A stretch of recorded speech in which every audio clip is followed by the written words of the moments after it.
Muy buenos días, profesor y compañeros. En este videoclip vamos a explicar una estrategia de aprendizaje. Primero vamos a explicar cómo se utiliza y segundo vamos a hacer un ejemplo con un tema utilizando esta estrategia. Empecemos. La estrategia seleccionada es la estrategia de mapa cognitivo. Un mapa cognitivo es aquel que te permite hacer la representación de una serie de ideas, conceptos, relacionándolas, enmarcándolas. Bien, hay diferentes tipos de mapas cognitivos, como por ejemplo mapa tipo sol, tipo nube, lógicos, en fin. Esto permite tanto al profesor como al estudiante que tengan una mejor idea de temas relacionados en sí, porque le permiten comparar, organizar, agrupar, diferenciar diferentes conceptos, ya que será de una manera resumida pero concreta el significado aplicado allí. Entonces, esto también tiene muchos beneficios, como por ejemplo, el estudiante puede crear aquí en su cabeza, puede idearse cosas de que le van a quedar en su mente grabada. El profesor también le podrá, este tipo de estrategia le podrá ayudar a que cuando enseñe, su método de enseñanza sea un poco más simple, más sencillo, pero con el mismo fin, que aprendan sobre el tema estudiado. A continuación voy a utilizar este cuaderno para explicarle cómo se va creando un mapa cognitivo. Un mapa cognitivo, primeramente que nada, tienes que tener un tema, unas páginas, por ejemplo, que es el abecedario, qué son los colores, qué significan los colores. Esos son los temas que hay, ¿verdad? Entonces yo elijo el mapa cognitivo que más me guste, ya sea tipo sol, tipo nube, esquematizado y demás.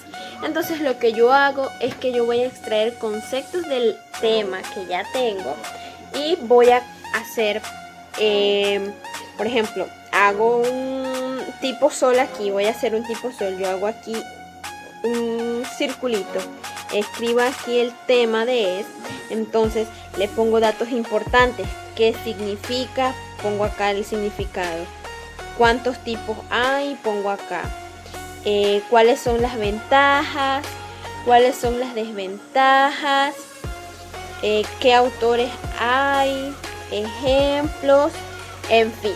Una vez yo voy a tener algo así, y también para complementar puedo insertar imágenes ilustrativas con referente al tema. La funcionalidad de este recurso es muy útil.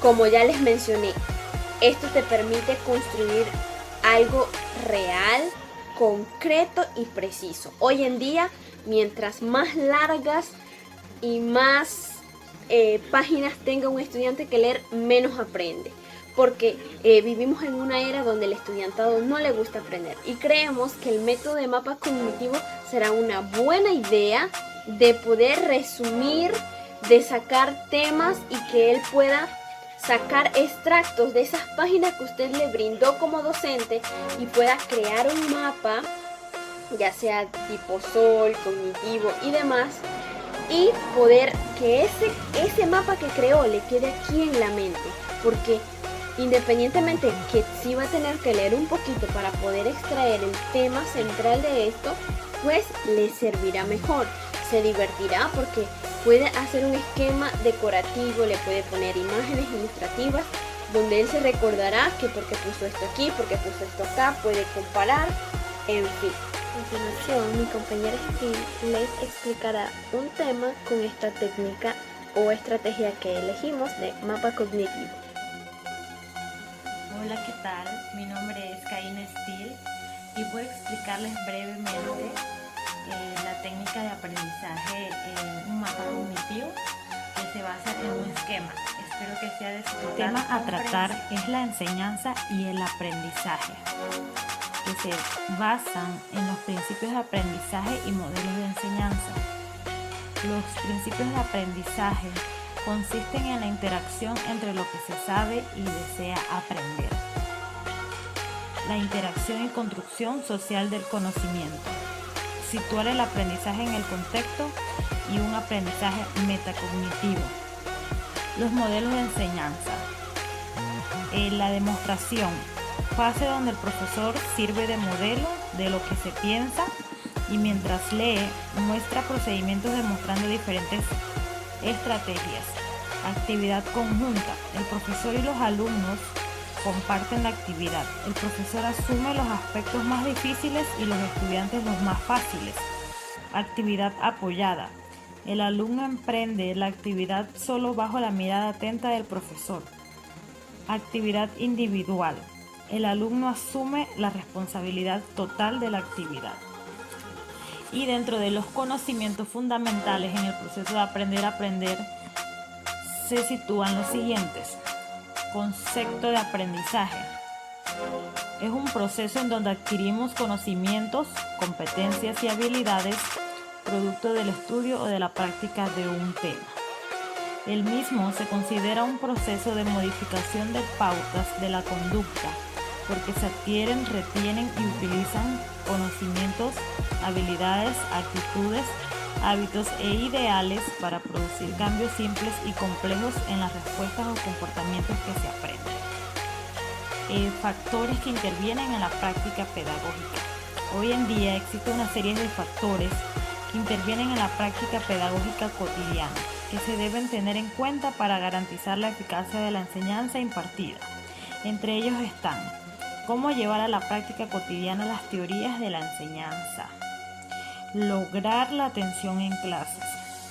El docente debe cuidar la manera en cómo realiza su labor y mantenerse en constante búsqueda de estrategias que le permitan mejorar su práctica docente. El contexto donde se sitúa. El ambiente en el salón. El profesor debe conocer estrategias didácticas diversas y, sobre todo, muy importante, la motivación dentro del aprendizaje. Como siguiente punto está la motivación, la enseñanza y el profesor. Su relación se basa en que el profesor hace lo que el profesor hace para que los alumnos se motiven en el proceso de enseñanza-aprendizaje. Es más imprescindible la motivación del docente, porque un profesor motivado y apasionado tiene la capacidad de transmitir esa misma energía a sus estudiantes y así crear un excelente ambiente de aprendizaje.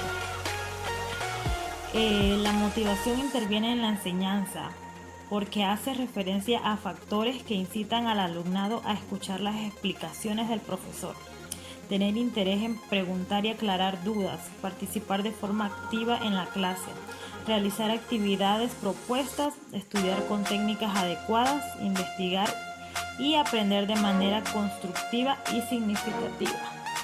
Como siguiente punto está el pensamiento crítico, que es una destreza cognitiva, un modo de pensar que tiene propósitos claros y preguntas definidas ante un tema, contenido o problema.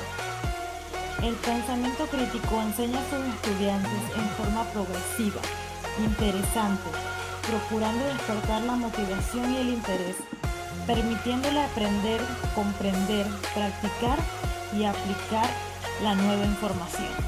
Y como último punto está el pensamiento crítico, que es la capacidad de salirse de la ideación para inventar nuevas maneras de solución a problemas o de crear algo empleando técnicas novedosas.